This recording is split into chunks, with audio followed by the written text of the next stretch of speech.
This is a patient with severely untreated and cracked and decayed also.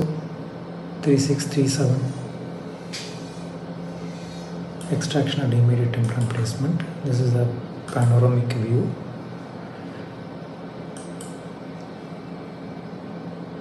We will see the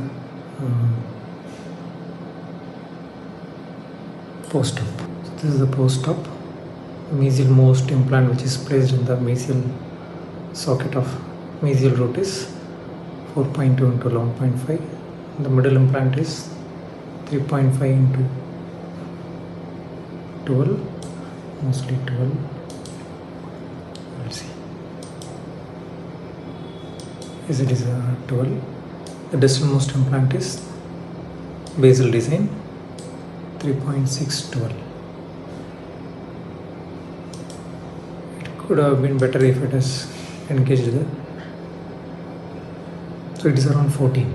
Yes, 3.614. Bile and basal, 3 implants. Middle implant we have selected 3.5. The reason is to maintain inter-implant distance and bone circulation.